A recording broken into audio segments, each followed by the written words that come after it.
안녕하십니까, 솔로몬입니다. 오늘은 저희 솔로몬이 운영하는 블로그 솔로몬 이혼 이야기에 배우자의 폭행이나 가정폭력으로 이혼 소송이 불가피하다면 어떤 증거를 어떻게 확보해야 되는지에 대해서 글을 써드렸습니다. 해당 글을 간략하게 설명을 드리도록 하겠습니다. 배우자의 폭행이나 가정폭력은 형사처벌 대상이 되죠. 또 이혼 사유에도 해당됩니다. 또 위자료 청구 사유에 해당되어서 위자료도 청구할 수 있죠. 하지만 무조건 배우자의 폭행이 있다고 해서 이혼을 해야 되는 건 아닙니다. 각자가 처한 상황이 여러 가지다 보니 무조건 이혼을 권면할 수는 없는 것이죠. 그렇지만 여러 방편을 써보아도 배우자의 폭행이 멈춰지지 않는다? 그러면 결국 이혼을 고민할 수밖에 없죠. 그러면 어떻게 배우자의 폭행이 있는 경우에 대처를 해야 되느냐? 첫 번째, 112 신고를 해서 경찰의 도움을 받을 수도 있죠. 또 두 번째, 경찰이나 검찰을 통해 접근금지 임시조치를 받음으로써 배우자를 집으로부터 나가게 해서 일정 기간 격리할 수 있습니다. 세 번째, 경찰에 신변보호 요청을 할 수도 있죠. 또 네 번째, 경찰서에 배우자를 고소해서 형사처벌을 받게 하거나 접근금지나 수강명령, 사회봉사명령, 보호관찰과 같은 가정보호처분을 법원으로부터 받을 수도 있습니다. 또 1644 여성의 전화를 통해서 상담을 받을 수 있습니다. 정신적인 충격이 클 때 1644에 전화해서 상담을 좀 받으면 많은 도움이 될 수 있겠죠. 또 이도저도 안 된다 그러면 재판상 이혼을 청구해서 이혼을 하고 위자료를 받아내고 아이들의 양육권과 친권을 가져오고 또 재산 분할도 많이 받아내서 독립하는 것도 한 방법이 있긴 합니다.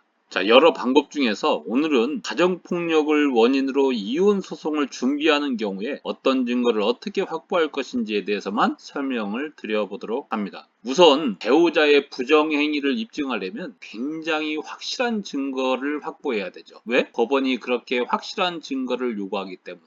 하지만 배우자의 폭행이나 가정폭력은 법원이 사실인정을 잘해줍니다. 별도의 증거가 없어도 진술만으로 또 당사자의 태도나 변론만으로도 사실인정을 해주죠. 하지만 증거가 없이 싸우는 것보다는 증거를 확보한 다음에 싸우는 것이 손쉽기도 하고 또 위자료 액수도 많이 나오고 효과가 더 큽니다. 그래서 증거를 확보하지 않아도 사실인정을 받을 수 있지만 증거를 확보하는 게 여러 면에서 유리할 수 있다. 그래서 어떤 증거를 어떻게 확보할 것이냐에 대해서 설명을 한번 드려보도록 하겠습니다. 가장 좋은 것은 가정폭력 상황을 녹화하거나 녹음해 두는 거죠.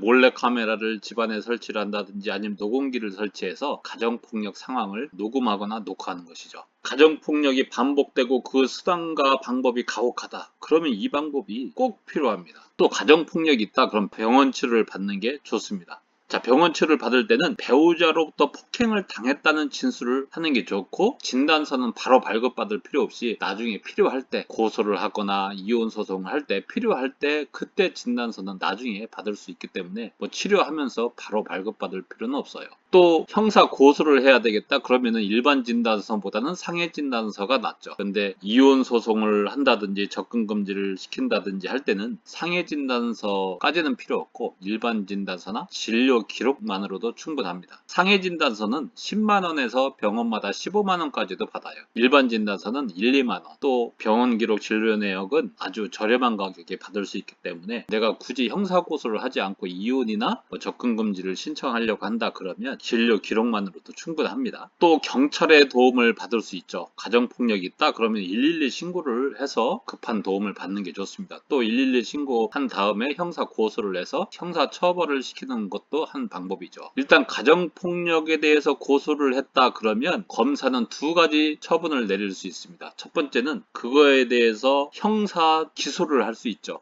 형사 처벌을 시키기 위해서 형사 기소를 할 수도 있고 또 가정보호 사건으로 돌려서 가정법원에 보낼 수도 있습니다. 가정법원에 돌리면 가정법원에서 판사님이 당사자를 불러서 심리한 후에 필요하면 보호 처분을 내립니다. 접근금지가 필요하면 접근금지, 수강명령, 사회봉사명령, 보호관찰과 같은 가정보호 처분을 내리게 되죠. 또 검사는 두 개 다 또 할 수 있습니다. 예를 들면 흉기를 들고 아니면은 너무 심한 가정폭력이 있었다 그러면 검사는 형사 기소를 해서 형사 처벌을 받게 함과 동시에 가정보호 사건으로 돌려서 가정보호 처분도 받게 할 수 있죠. 그래서 이런 형사 절차를 거쳤다 그러면 112 신고 내역을 받아두는 게 좋습니다. 112 신고 내역은 신고한 날로부터 1년이 경과되면 말소가 돼요. 그러니까 1년의 기간이 지나기 전에 발급받아서 보관해 두는 게 필요하죠. 또 일단 형사 고소를 해서 고소인 보충 진술을 받았다 그러면 나중에 고소를 취하했다고 하더라도 사건 사고 사실 확인원이라는 것이 전산에 입력되게 됩니다. 그래서 그거를 나중에 발급받을 수 있죠.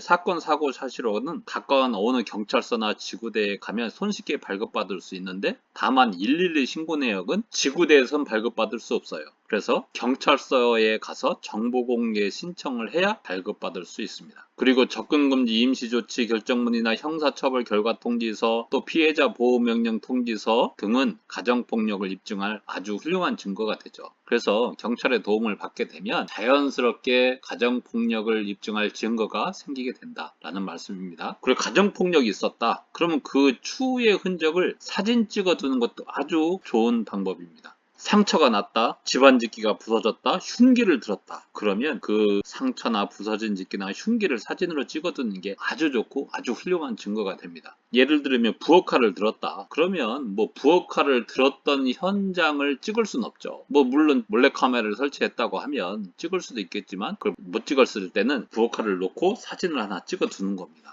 가정폭력의 경우에는 그 입증을 굉장히 법원에서 완화하고 있기 때문에 그 정도만으로도 좋은 증거가 됩니다. 또 1644 여성의 전화를 이용하는 방법도 있습니다. 1644 여성의 전화는 24시간 운영이 돼요. 또 전화 상담도 가능하고 방문 상담도 가능하고 상담원으로 하여금 가정 방문해 줄 것을 요청할 수도 있죠. 그렇게 상담원이 상담한 후에는 상담 일지를 작성해서 보관해 둡니다. 그러면 그 상담 일지가 가정폭력을 입증할 아주 훌륭한 증거가 되기도 합니다. 그리고 1644 여성의 전화를 통해서 쉼터 등을 안내받을 수도 있고 가정형편이 어려우신 분들은 무료 법률 서비스도 연계해서 받을 수 있습니다. 그리고 쉼터에 입소했다 그러면 쉼터 입소 증명서를 발급받을 수 있는데 그것도 아주 가정폭력을 입증할 좋은 증거가 될 수 있죠. 또 가정폭력을 목격한 목격자가 있다. 그럼 목격자 진술서도 아주 좋은 증거가 됩니다. 그 목격자가 제3자가 아닌 자녀이거나 친인척이어도 상관없습니다. 아주 훌륭한 증거가 된다라는 겁니다. 근데 목격자도 없다. 그러면 어떻게 하느냐? 변론의 전치지로 싸우는 겁니다. 변론의 전치지는 뭐냐? 별도의 증거 없이도 변론 과정에서 당사자의 진술이나 태도를 통해서 사실 인정을 해버리는 걸 말하죠.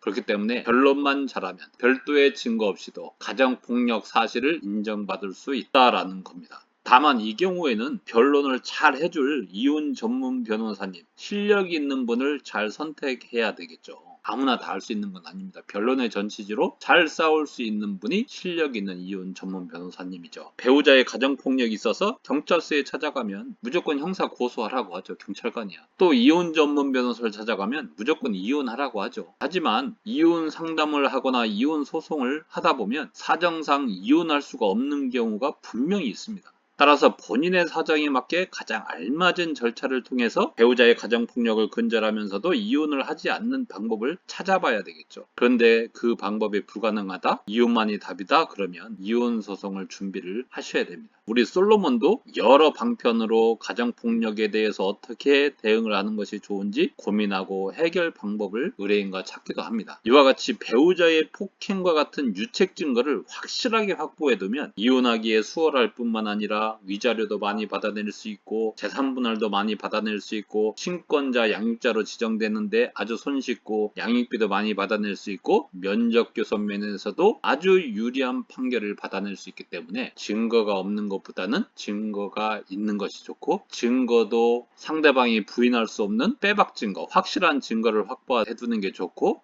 같은 증거라도 증거력이 더 확실한 증거를 확보해 두는 게 좋다라는 말씀을 드리고 싶습니다. 저희 솔로몬은 블로그, 카페, 사이트를 운영하고 있기 때문에 이혼에 대해서 궁금한 점이 있다 그러면 저희 솔로몬이 운영하는 블로그로 들어오셔서 검색하신 후에 찾아보시면 이혼에 관한 모든 정보가 있습니다. 이론도 있고 판례도 있고 실무도 있고 사례도 있고 검색하시면 모든 것을 찾아볼 수 있기 때문에 저희 블로그 들어오셔서 한번 찾아보시는 것이 아주 좋은 방법입니다. 다른 여타의 블로그도 있고 카페도 있지만 저희들이 들어가서 보면 정보가 아주 부족합니다. 그래서 저희들이 블로그를 2개를 운영을 하고 있어요. 블로그 1, 블로그 2. 솔로몬 이혼 이야기 1, 솔로몬 이혼 이야기 2가 있는데 영상 더보기에 링크를 해드릴 테니까 타고 들어오셔서 궁금하신 거 있으면 검색해서 찾아보시면 될 것 같습니다. 그럼 오늘 말씀은 여기서 마치기로 하고 또 여러분들에게 유익한 정보, 꼭 필요한 정보를 또 가지고 찾아뵙도록 하겠습니다. 감사합니다.